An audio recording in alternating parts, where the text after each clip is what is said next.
Everything will be fine. We've got our bucket.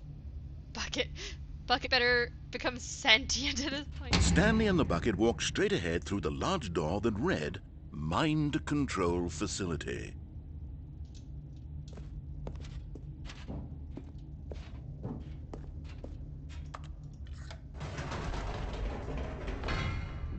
Wait, Stanley said to the bucket. Can we go back up? When I was pressing those keypad buttons, there was something very intriguing about the number 3. Wait, I want to go back so I can try pressing the number 3 again. Wait, what? The bucket said nothing. Can I go? Can I press number 3 again? I need to press the number 3 apparently.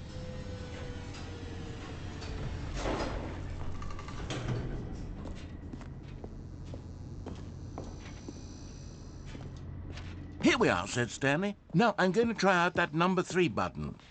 He took the bucket over to the keypad and began absolutely slamming on the number 3 over and over and over.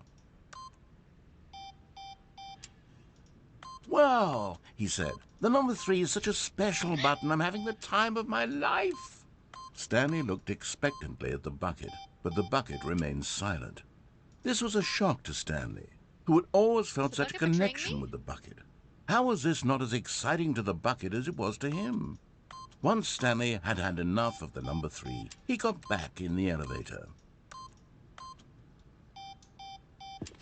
My bucket does not enjoy this. I'm very sad.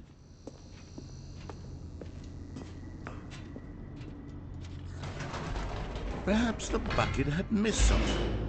Perhaps it had not seen how much joy Stanley got from slamming the number 3 repeatedly. If I go back up again.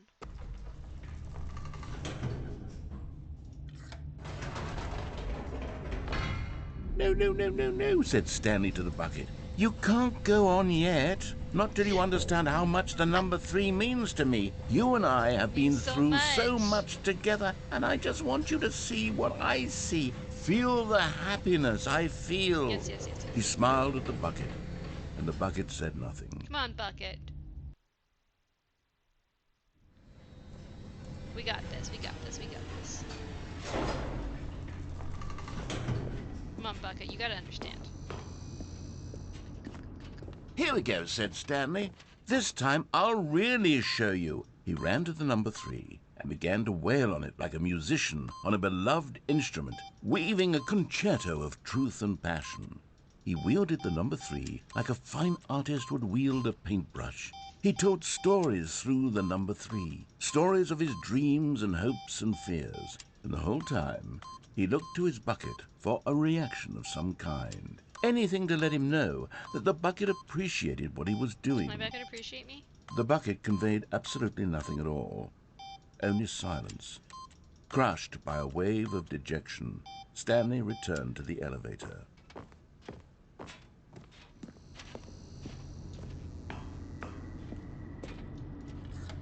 Stanley and the bucket were so close. They'd always been there for one another. Why suddenly could the bucket not connect with this passion of Stanley's?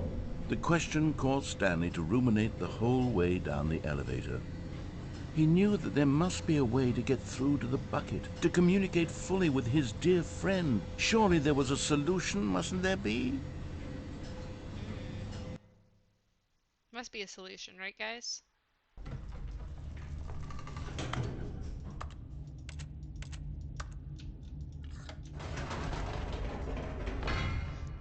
Want to see where this goes? The fuck is happening?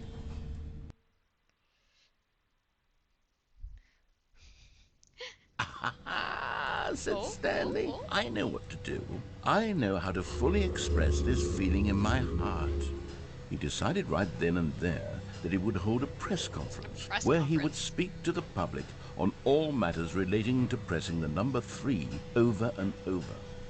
He would elaborate fully on what the number 3 meant to him and why he felt so alive when pressing it. Then the bucket would be able to see his joy through the eyes of others. It would get to see the world react to this discovery of Stanley's. And it would be through the public eye that the bucket would finally understand Stanley's work. What the fuck is For months, he this? advertised and marketed his press conference, building excitement around it, developing and rehearsing it until it couldn't be refined a single measure further. When the big day arrived, Stanley was as prepared as he'd ever been for Oh my god, are you anything in guys his life. ready? You guys fucking ready for this? An evening with the world peace, baby. The world's first sentient machine.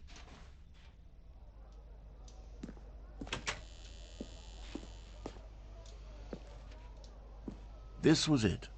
One last chance to win the bucket over. One opportunity to share a true connection with a loved one. Alright, here we go. We're gonna hold our press conference, guys. You ready? There was no one here. Nobody had come to the press conference to hear Stanley speak, to listen to him talk about what it really means to press the number 3 on a keypad over and over.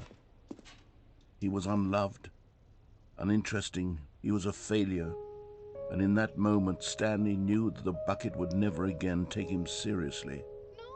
There would be no connection, no deeper understanding. The bucket merely sat there in his arms, indifferent. And so it began that slowly, over many years, the two of them grew more and more distant.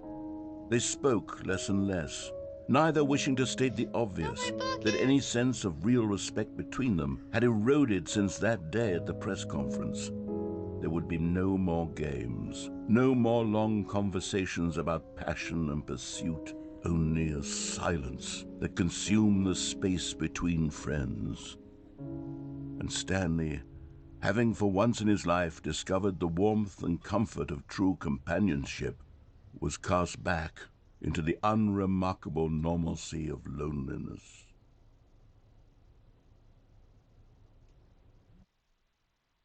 That was heartbreaking.